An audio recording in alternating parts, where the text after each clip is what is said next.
السلام علیکم ورحمۃ اللہ وبرکاتہ۔ محترم سامعین کرام،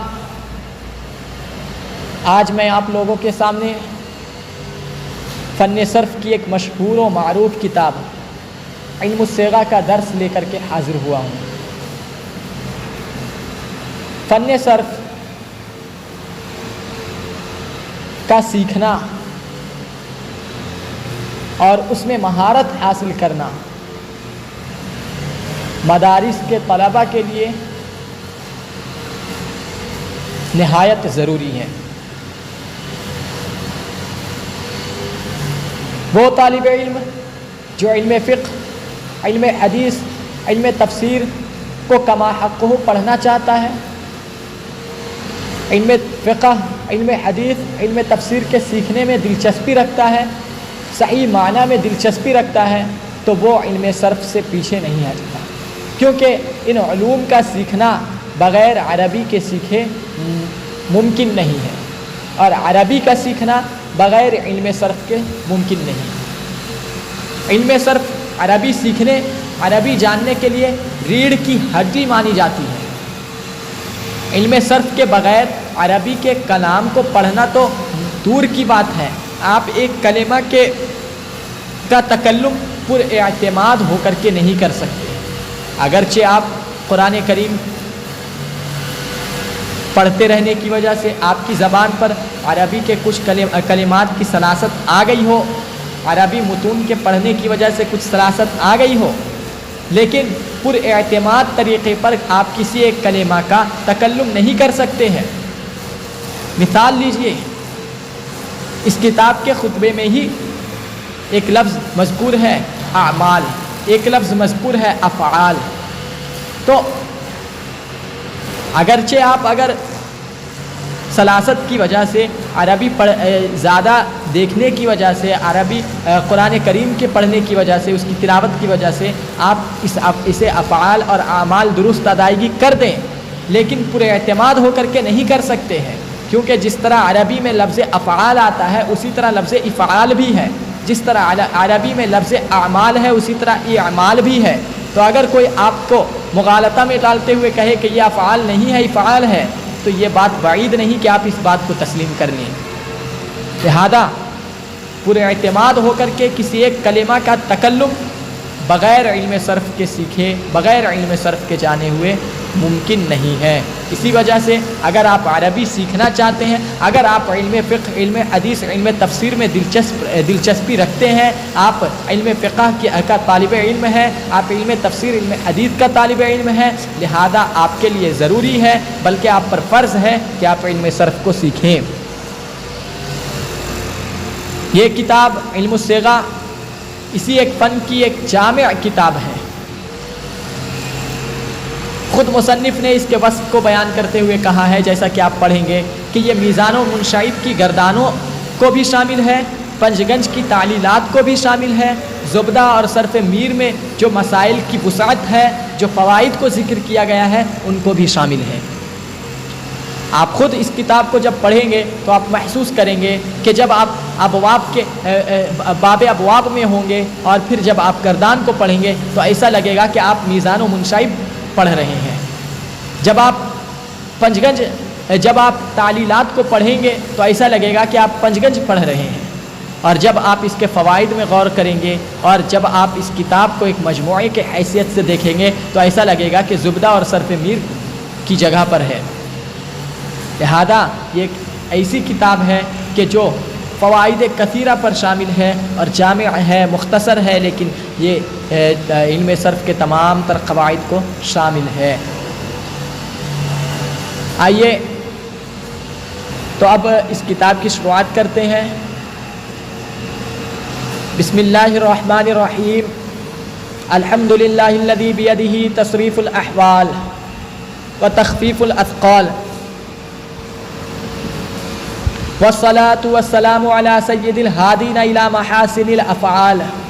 وعلى آلہ وصحبہ المضارعین له فی الصفات والاعمال۔ تمام تعریفیں اس اللہ کے لیے جس کے دست قدرت میں حالتوں کا پھیرنا ہے، وتخفیف الاثقال، اور بوجھوں کو ہلکا کرنا ہے۔ والصلاۃ والسلام علی سید الہادین الی محاسن الافعال، اور رحمت کاملہ اور سلامتی نازل ہو اس ذات پر جو اچھے کاموں کی طرف ہدایت کرنے والوں کا سردار ہے۔ وعلی آلہ وصحبہ المضارعین لہ فی الصفات والاعمال، اور ان کے ان آل پر اور ان اصحاب پر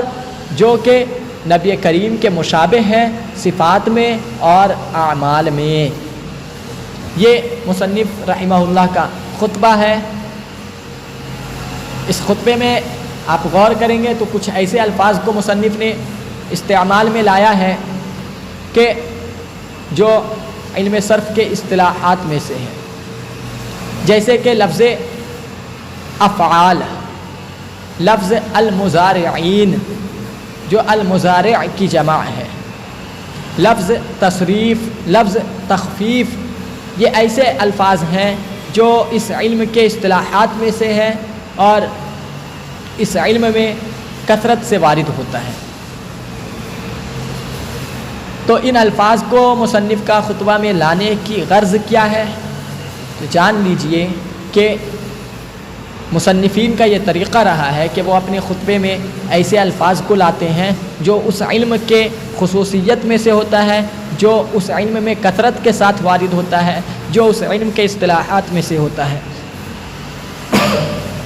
تاکہ اشارہ ہو جائے اس بات کی طرف کہ آگے جو علم ہے، آگے جو بحث آ رہی ہے وہ کس علم سے تعلق رکھنے والی بحث ہے۔ یہ اصل میں بلاغت کی ایک قسم ہے کہ جس میں آپ اپنے اصل مقصد کو بیان کرنے سے پہلے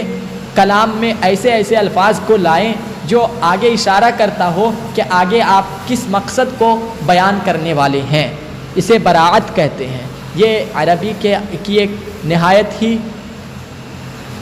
عمدہ صنعت ہے، بلاغت کی ایک نہایت ہی عمدہ صنعت ہے۔ اسے مصنفین کثرت کے ساتھ استعمال میں لاتے ہیں۔ آئیے اب آگے مصنف نے جو لکھا ہے اور اپنی کتاب کی پہچان کرائی ہے، بتلایا کہ کس طرح یہ تحریر میں آئی اور اس کے لکھنے کا طریقہ کار کیا ہے، اسے پڑھتے ہیں۔ تو فرمایا اما بعد، حمد و صلات کے بعد، می گوید بندے نیازمند بارگاہ رب صمد المعتصم بذیل سید الانبیاء محمد عنایت احمد غفر لہ الاحد، کہتا ہے بارگاہ رب العزت، بے نیاز رب کی بارگاہ کا نیازمند بندہ جو کہ سید الانبیاء صلی اللہ علیہ وسلم کے دامن کو تھامے ہوئے ہے، محمد عنایت احمد، اللہ اس کی بخشش کرے۔ کیا کہتا ہے کہ ای رسالہ ایست در علم صرف، کہ یہ رسالہ علم صرف میں ہے، کہ بپاس خاطر شفیق محسن مجمع محاسن حافظ وزیر علی صاحب بجزیرہ انڈلمین بمعرض تحریر در آمد، جو شفیق، محسن اور بہت ساری خوبیوں کے جامع حافظ وزیر علی صاحب کے دلجوئی کے لیے جزیرہ انڈمان میں لکھا گیا۔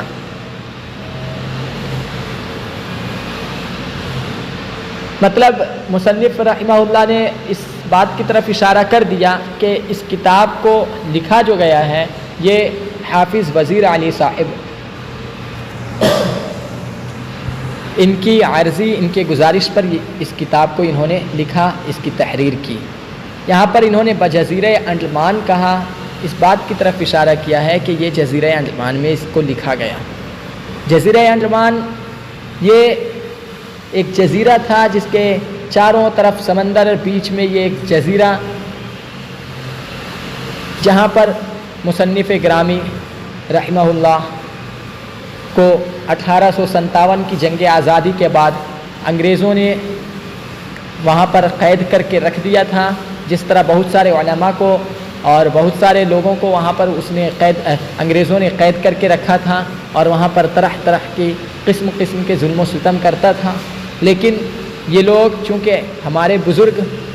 چاہے جہاں کہیں بھی رہے کتابوں سے جدا نہیں رہتے تھے، وہاں پر بھی انہوں نے تعلیم و تعلم کو جاری رکھا، اور پھر وہاں پر انہوں نے جو ایک گزارش ان سے کی جا رہی تھی علم صرف میں ایک کتاب کو تحریر کرنے کی، وہاں پر انہوں نے ایک کتاب تحریر کی۔ حالت یہ تھا کہ آپ کے پاس کسی بھی علم کی کوئی کتاب وہاں پہ موجود نہیں تھی، بغیر کسی کتاب کے وجود کے آپ نے صرف اپنے ذہن اور اپنی یادداشت کے مدد سے اس کتاب کو لکھا، اور اس طرح لکھا کہ تقریباً 150 سال سے یہ شامل نصاب ہے، اور ایسی کتاب ہے کہ یقیناً مصنف نے آگے جو کہا ہے کہ میزان و منشائب، پنجگنج، زبدہ اور صرف میر کی جگہ کام آئے، اس طرح میں نے اسے لکھا ہے۔ واقعی جب آپ پڑھیں گے تو آپ کو یہ محسوس ہوگا کہ یہ ان کتابوں کی جگہ پر جو ہے اور اس کتاب میں ان تمام کتابوں میں بیان کیے ہوئے مسائل کو یکجا کر دیا گیا ہے۔ آگے دیکھیے، فرمایا ورود حقیر درا جزیرہ از نیرنگ تقدیر بودا، وجہ بتلا رہے ہیں کہ اس جزیرہ میں کس طرح وہ گئے۔ فرمایا کہ یہ تقدیر کے گردش میں سے تھا، حقیر کا اس جزیرہ میں پڑھنا از نیرنگ تقدیر بودا، تقدیر کے گردشات میں سے تھا، و کتاب از ہیچ علم نزد خود نداشت، اور میرے پاس کسی بھی علم کی کوئی کتاب نہیں تھی۔ این رسالہ را بوضع نگاشت، اور اس رسالہ کو میں نے اس طرز پر لکھا کہ بجائے میزان و منشائب و پنجگنج و زبدہ و صرف میر بکار آید، کہ جو میزان و منشائب، پنجگنج، زبدہ اور صرف میر کی جگہ پر کام آئے، و بر فوائد دیگر ہم مشتمل باشد، اور دوسرے فوائد پر بھی مشتمل ہو۔ تو یہ مصنف نے اپنی کتاب کی پہچان کرائی، بتلایا کہ کس وجہ سے کس طرح یہ تحریر میں آئی کہ گزارش اور عرضی کی جا رہی تھی، تو جزیرہ انڈمان میں انہوں نے اس کتاب کو لکھا کہ جہاں پر آپ کے پاس کوئی کتاب نہیں تھی، اور اس کو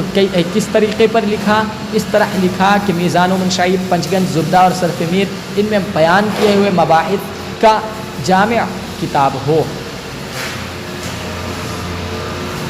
نفع اللہ بہ الطالبین ورزقہم وإیایا اتباع سنت سید المرسلین صلی اللہ علیہ وعلی آلہ اجمعین۔ یہ دعا ہے مصنف رحمہ اللہ کی جانب سے کہ اللہ تبارک و تعالی طالب علوم نبویہ کو اس کتاب سے فائدہ دے، ورزقہم وإیایا، اور انہیں اور مجھے سید المرسلین صلی اللہ علیہ وسلم کے طریقہ کی اتباع کی توفیق نصیب فرمائے، آمین بجاہ النبی الکریم۔ اب انشاءاللہ تبارک و تعالی اگلے درس میں علم صرف کی تعریف، اس کے موضوع اور اس کے غرض و غایت سے ہم بحث کریں گے، پھر ہمارا سبق کا سلسلہ شروع ہوگا۔ السلام علیکم ورحمۃ اللہ وبرکاتہ۔